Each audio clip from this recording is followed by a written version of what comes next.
Most people don't know that the founder of Pokemon Go, John Hanke, received funding from In-Q-Tel, which is the venture capital firm created by the CIA. And while you and your friends were walking around your city, scanning the earth to catch your favorite Pokemon, the game's developer, Niantic Incorporated, was collecting all that data and using it to build advanced 3D maps to facilitate military attacks on third world countries. You see, Pokemon Go was created by the same guy who essentially created Google Earth. John Hanke was the co-founder of Keyhole, which developed a 3D digital mapping program called Earth Viewer. Keyhole's Earth Viewer 3D client application uses video game-like 3D graphics and access to massive databases of network-hosted Earth information, including satellite imagery and aerial photography, to produce an interactive digital model of the Earth. Chad, why didn't they just use all the X and Y's, right? But then integrate the Z's X, shut up, to please. do the 3Ds. Because in order to go in your 3D, and in order to go into your house, if they go upstairs, if your phone ever records your Z position, Dude, you gotta watch this new anime. you can easily do a 3D map. Think about it.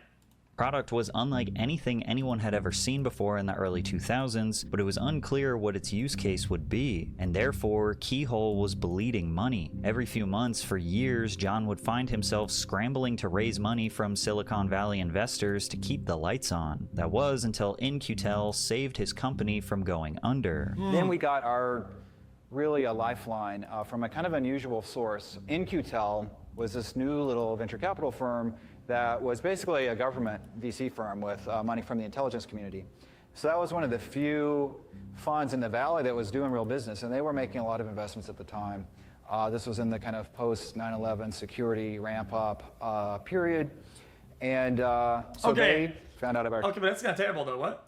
technology and invested a few $1 million in the company. Thanks to In-Q-Tel's funding, Keyhole was supplying technology to troops in Iraq and the Pentagon, and they ultimately streaming, lil bro. Yo, little buddy, I had 5 jobs by the time I was fucking 18. You were a nobody, still are and is.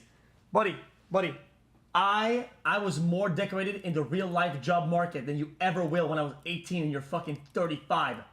became a profitable company due to the massive amount of government contracts rolling in. Shortly after, Keyhole was acquired by Google in 2004, and they turned this technology into what we now know as Google Earth. After Google's show on YouTube about a little girl drug dealer called Sadie's Sweets acquisition, John Hanke became the vice president of product management for the company's Geo division, where he oversaw products like Google Earth and Maps. Google Earth was revolutionary because it gave everyone access to detailed satellite imagery of nearly the entire planet from a home computer. You could explore unfamiliar cities, inspect neighborhoods before moving, and plan trips, but they quickly realized it was far more powerful than that. Humanitarian organizations began using it to coordinate disaster relief. Scientists monitored deforestation and climate change. Archaeologists used it to discover previously unknown ruins. Journalists investigated war zones, and governments used it because it was better than anything they had access to. How about mapping fires before they happen and red flagging a bunch of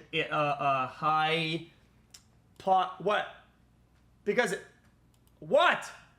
Guys, forest fires, you can tell if they're in danger or not based on how dry it is. The drier it is, if you monitor the dryness in how the leaves and the forest looks, you can predict the fire. No? Hey, fuck you. I'm so tired, man. I had to swear for this one. Fuck you, man. Too. I'm trying to save the world by sitting on my chair and giving new ideas, and you're shutting me down for what reason? I'm trying to save the fucking world, man. That being used in ways that we never. If Canada had listened to me a few weeks ago, we wouldn't be fucking being clowned to the whole world. If the fucking government had listened to one of my streams, maybe Trump would be fucking acting like some hoes about it. Anticipated. I guess I'll just say it that way. When Katrina happened in New Orleans, the Coast Guard was using Google Earth and Craigslist to basically find where people were trapped and send helicopters in to rescue them. Kind of crazy. You would think, well, the government, they've got lots of sophisticated software, but as it turns out, web software that's available that already has the data in it, it's ready, easy to use, a breakthrough, really. But after working for 6 years inside Google's corporate ecosystem, Hankey wanted the freedom to combine everything he'd learned about digital maps and augmented reality to create a video game. Now, if you ask me, that seems like a crazy career change. Technically, the foundation of John's EarthViewer product started in college while working with his classmates on an open-world video game idea, but he knew the technology had much more potential, and it did. So after changing the world with his vision, creating a CIA-funded startup for military operations, and then getting acquired by a tech giant, going back to being a video game developer seems like a massive career and lifestyle change. That is, unless it was part of a larger plan. Google actually did not want John Hankey to leave the company. For whatever reason, they felt that his video game idea might become valuable to them in the future, so they convinced him to create Niantic Labs as an autonomous unit inside of Google. Basically, they gave him the freedom of creating a startup, but using all of Google's resources inside of Google's walls. If it failed, Google would get their employee back, and if it succeeded, then Google could be an early investor or part owner of a major video game innovation. Niantic's first major product was an app called Field Trip, a virtual tour guide that analyzed the user's location, provided suggestions for nearby landmarks to visit, and offered information about the area. It wasn't much of a game, but it laid the foundation for their next big project called Ingress. Launched in 2012, Ingress was an augmented reality mobile game that prompts users to explore their neighborhoods and locate portals at nearby landmarks. This was quite literally the same idea as Pokémon Go. Those who played it were intoxicated by the addictive gameplay loop, although it failed to pull in a large player base even years after its release. Luckily for Niantic, one of the game's players would prove to be an invaluable asset with direct ties to the Pokémon company. But real quick, I'm sure you have all connected to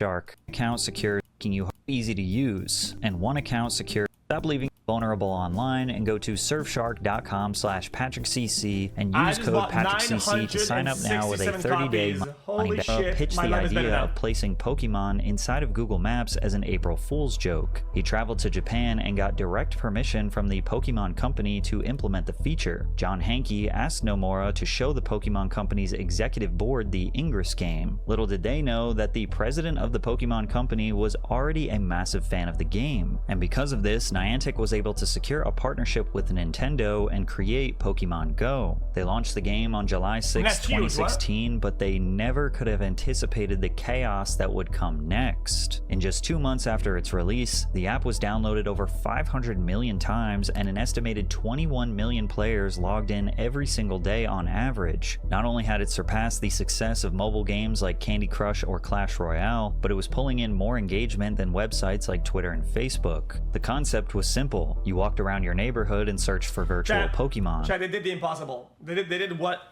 no company. They made terminally online people go outside.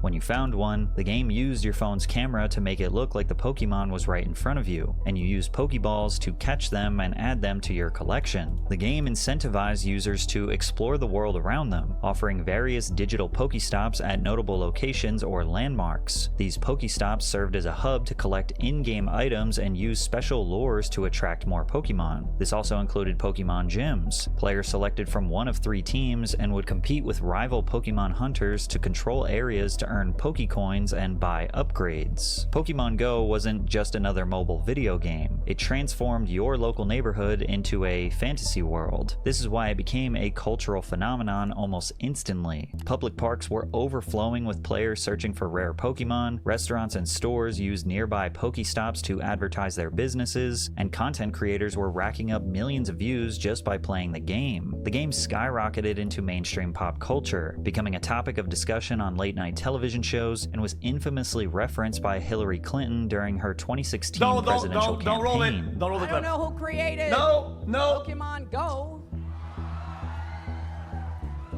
but I'm trying to figure out how we get them to have Pokemon go to the polls. It's safe to say Pokemon Go was taking over the world, but it wasn't just making headlines for its record-breaking numbers. It was also being linked to real-world accidents, life-altering injuries, and even deaths. Only days after the game's release, 2 men were hospitalized while playing Pokemon Go. They hopped a fence to get access to a Pokemon on the other side, ignoring a sign warning pedestrians of the unstable ground on a nearby cliff, which both men eventually fell down. The players sustained serious injuries, but fortunately survived. Others were not so lucky. A truck driver in Japan hit 2 women while playing Pokemon Go, severely injuring one and killing the other. Players of the game began to find themselves in increasingly dangerous situations as both drivers and pedestrians were getting distracted by the app. And the more people became immersed in the world of Pokemon, they lost touch with the world around them. Players began disrupting religious services and funerals. The Holocaust Museum in Washington, D.C. asked people to stop playing the game inside of their establishment. Players were also being disruptive at the Arlington National Cemetery, causing problems for grieving families and members of the military paying their respects. As you can imagine, after Pokemon Go exploded in popularity, the video game industry became extremely interested in learning more about the developers. John Hanke of Niantic Labs was interviewed in front of a live audience at TechCrunch in San Francisco and seemed like he could not be less interested. First, and most importantly, what team are you on? I'm yellow. I'm all about the yellow. Yeah. Me too. Yeah. Team Instinct, anyone out there? Yeah. Team Instinct, there we go. I'm not going to try and button that back up on stage. It's crazy that the creator of the game couldn't even properly answer the question, what team are you? Which refers to one of the 3 factions players can join once they reach level 5. Team Valor, which is red, Team Mystic, which is blue, or Team Instinct, which is yellow. He just said, the yellow one. The interviewer was clearly a massive Pokemon got his dream job for life, 3 jiggle shake wobble bounces fan, and Hanke seemed like the total opposite. It was disappointing to players that the most viral game of 2016 surrounding one of the most beloved IPs of all time was being spearheaded by a boring corporate suit. But what was particularly interesting was his insights on working with governments before they launched the game in different countries. So we're still in the rollout phase of the game. Do you know what the What do you mean? Sorry, what was that stutter? Who cares if he plays his own game? You want your devs to play their own games. You want to, because if they're not passionate about the game, how are they going to improve the game? It means that the guy is on that end. I understand he's not a dev. I get it. CEO Andy. The more people at the top of something are involved with what they do, the better it will be. Like I think that goes without saying. Even if one big part, I mean, CEO doesn't give a fuck. Clearly, he said it somewhere else. It's gonna be hard to get the ball rolling on other new shit and whatever and save the game. What if this guy was told, oh, by the way, the game is failing and it's dying, whatever. Like what? Oh, we're gonna fix the team yellow and give them a power up so they are better. I mean, the guy doesn't give a shit. next rollout country is going to be? I have a pretty good idea, but it is pending getting things squared away on the government relations side and getting everything prepared, so I can't say right now. It has been interesting that we didn't really anticipate the level to which it would attract interest from government people and policy people and things like that, but that's become part of the dialogue at this point, so we're getting more well-versed in those skills. Now we don't. Yeah, and what would they want in exchange? If the game's popping off and it's profitable and they're making money? I mean, they're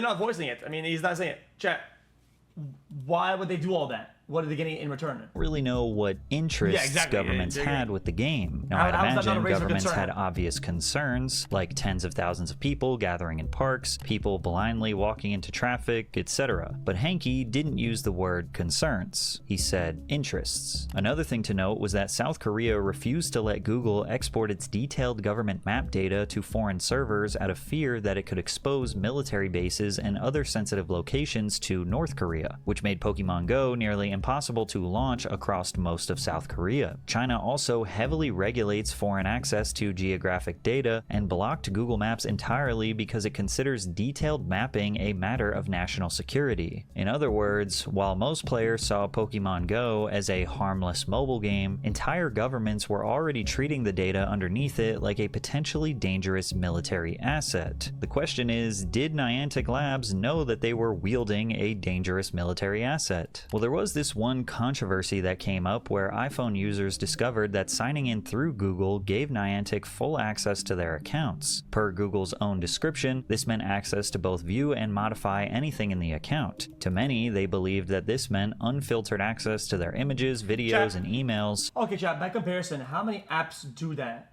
How many big apps do you use that do that? Is it like most of them? Many? Is it, I mean... Although it wasn't that simple. Niantic stated that it only had access to the user's IDs and email addresses, and Google personally verified that no additional information was given to the company. So since Niantic couldn't steal the data just by someone making an account, they had to trick users into giving it up for free. And what resulted was one of the most ambitious geospatial data collection projects ever hidden behind a mobile game, one whose technology would later facilitate devastating military operations.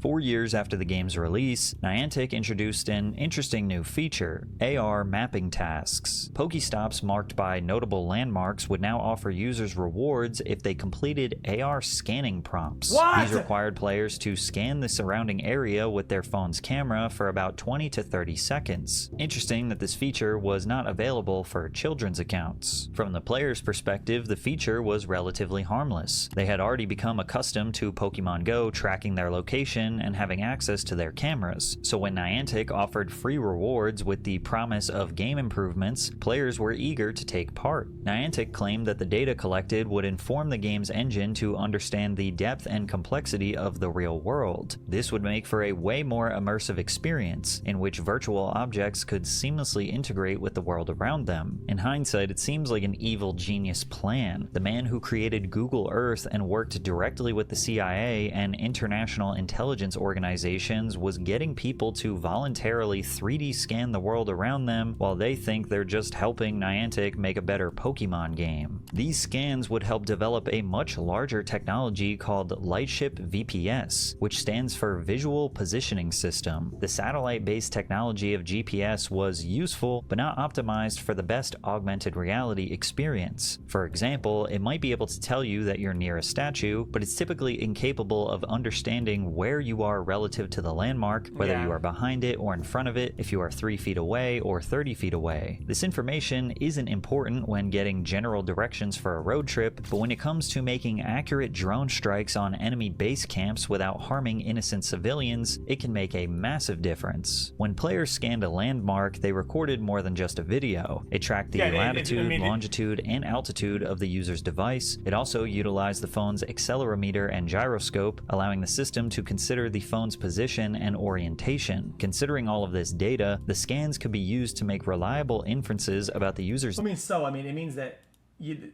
users pretty much mapped out the world. I mean, not mapped out the world as in like just walking, whatever. They mapped out the world in all cemented physical spaces. I mean, that's huge. What? Distance from both the landmark itself and the surrounding environment. Every scan submitted was unique, taken at different angles, positions, and distances. Each video was divided into approximately 300 individual images, all of which were pieced together with other scans to create a full 3D digital map of the area. Essentially, Niantic was creating the world's largest, most detailed 3D scan of the entire world, and Pokemon Go players were helping for the most innocent intentions. VPS could compare the player's live footage against this virtual world to determine the player's exact location, which helped influence where objects and Pokemon would be anchored within the real world. Think about how NPCs in Grand Theft Auto sometimes mindlessly walk around with no intention or logic applied to them. Pokemon Go was similar initially, but with this new technology, the Pokemon could now be programmed to interact with their surroundings. Instead of being mindlessly placed on the ground, they would be able to hide behind the landmarks or even climb on top of them. Put simply, the goal of this technology was to make a near perfect replica of the world the way that humans would... It's actually scary how accurate that was, though. I mean, if you think about it, only using the cell service and the fucking location number, I mean,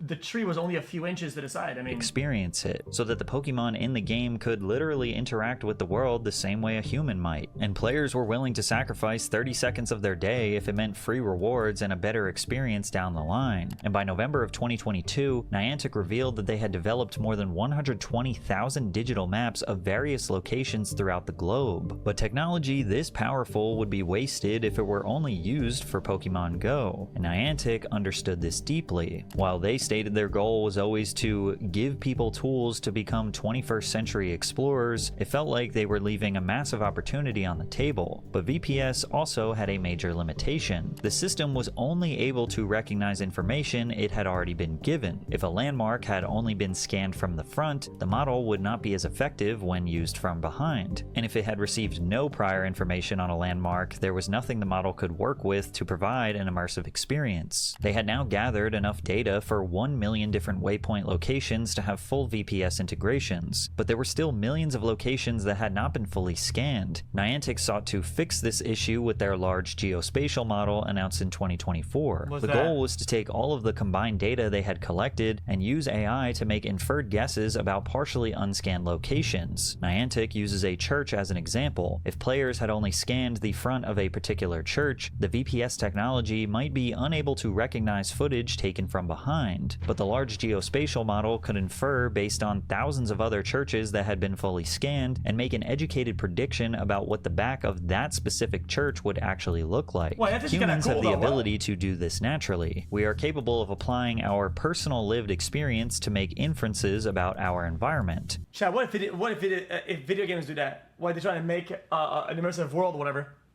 and this map is this in this country or whatever, and it takes all the architecture and all the whatever, and it just toenails. It finishes the same type of building you would have in another thing that they made by hand or whatever, and now it's making it in Spain or whatever. You know what I mean?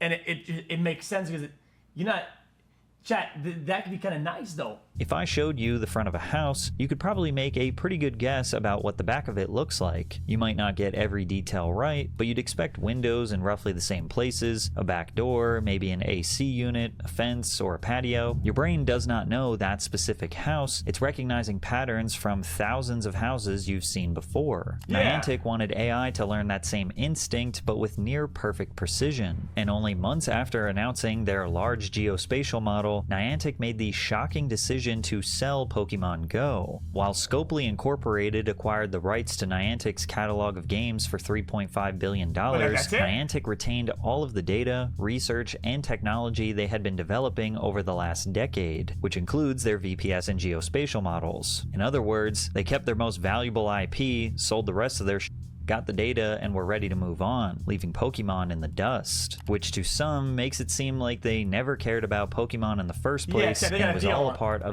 that's a massive deal. It's a bargain. What, $3.5 billion? I mean, I don't know how big the game was when they sold it, but it seems like they just got the first best offer that they could have gotten and fucking moved on. Like, what? Bigger operation. The company shifted its focus away from video game development and under the leadership of John Hanke began working on Niantic Spatial. The company made it clear this technology had far more potential than improving augmented reality experiences. It had the ability to help both humans and machines to understand the world and navigate it. Instead of figuring out where to spawn Pokemon, the technology could be used to train a robot or AI-powered vehicles to determine their locations without the use of GPS. Like, you know how outside of your town, you don't really know where you're going or where you are, but thankfully you have access to GPS on your phone. Well, they're working on a technology for machines, robots, or vehicles that would essentially install a perfect one-to-one understanding of the entire world. So you could theoretically place it anywhere and it'll know exactly where it is and exactly how to get where it needs to go in the fastest way possible. And initially, this tool was being marketed as something that could enhance manufacturing, warehousing, logistics, construction, tourism, entertainment, and education. Like a warehouse worker could use the VPS technology to navigate the facility and streamline. Okay, hold on, Chat. You know what this means, right? Chat, I remember like 2 years ago, I told Chat, what if in the future you're broke, right, and you want to have a job, whatever, and Google says, yo, how about you wear this bullshit on your shirt, whatever, right? Or these glasses or whatever, full time, and we're paying you better than minimum salary for just walking around or whatever, just doing your life. Just they get us data. I mean, Chat, people will do that. Voluntarily give a fuck ton of data about the world and its understanding of the streets, of the roads, the Bro, cars. shut up, I'm trying to watch. I mean, people did that for free. But chat, 500 million people did that for free.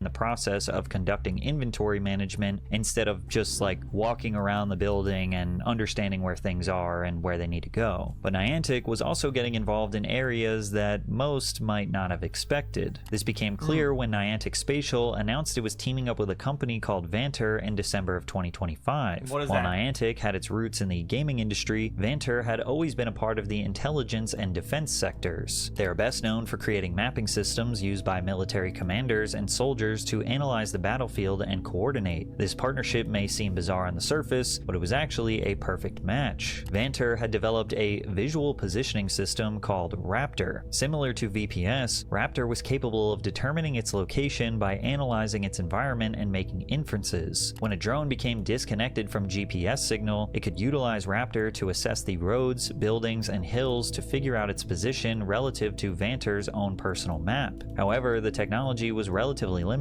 as it gathered data from airborne drone footage, meaning its pool of data was limited to the sky. This is where the partnership really starts to make sense. VPS system did everything Raptor did, but on the ground floor. Specifically, it gave the same tools to both troops on the ground as well as AI-controlled robots and vehicles. With Vanter in the sky and Niantic on the ground, the two companies hope to create a shared digital map that can be used by drones, vehicles, and people with or without the use of GPS to stay connected. Was Niantic developing weapons or making decisions in regards to active combat? No, but they were playing a role that is arguably just as important. They were helping AI-powered drones understand where they were and help them stay coordinated with personnel on the ground. Technology originally marketed as a way to make your Pokemon catching experience more immersive was now helping drones, vehicles, and soldiers coordinate on the battlefield. Niantic Waymos use LiDAR, image all the data they get from, I mean, of course they do. I mean, how do you improve self-driving if you don't constantly gather more data about what the fuck it's doing? I mean, it has to.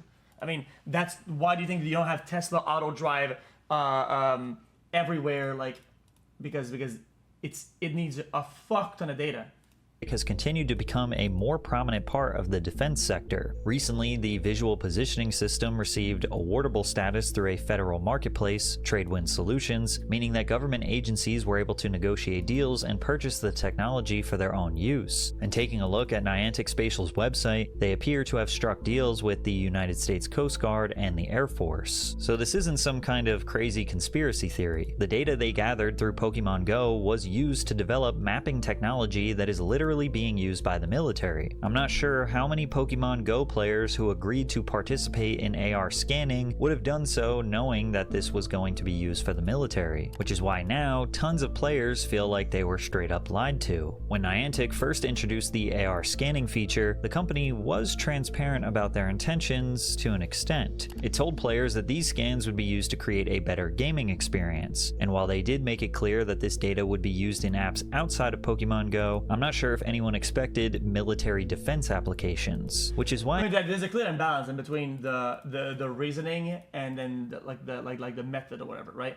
Like, oh, scan all of this and everybody gets that and everybody gets a bunch of prizes or whatever, so that the Pokemon can go behind the tree. Like, hey, come on, bro. I mean, it seems as though this was always the purpose of creating this technology. When you think about it, Niantic was never really a game developer. They have always been a mapping company. Think about their origins. John Hankey's first business, Keyhole, had direct ties to the CIA, and he later went on to work a high-value job in Google's Geo division. He always has been aware of the massive price tag governments are willing to place on data. So the only thing I find to be sad is that this guy didn't never give a fuck about Pokemon Go, which is what, I mean, I didn't even play Pokemon Go, so I'm not even mad about it. But I like when the people that do these big apps, whatever, like give a fuck about their own product. Like, and with Pokemon Go, Niantic had access to information that wasn't available anywhere else. Pokemon Go was meant to be a family-friendly experience. It drew players in with the promise of getting to be fully immersed into a core part of their childhood in a way they never could before. It was also a defining part of many of Gen Z's childhoods. But the dark reality is that if Pokemon Go proved anything, it's that you were never actually playing a game. The game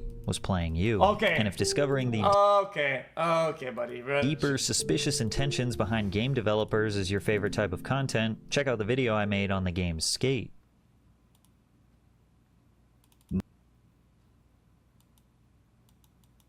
Interesting video. That was interesting.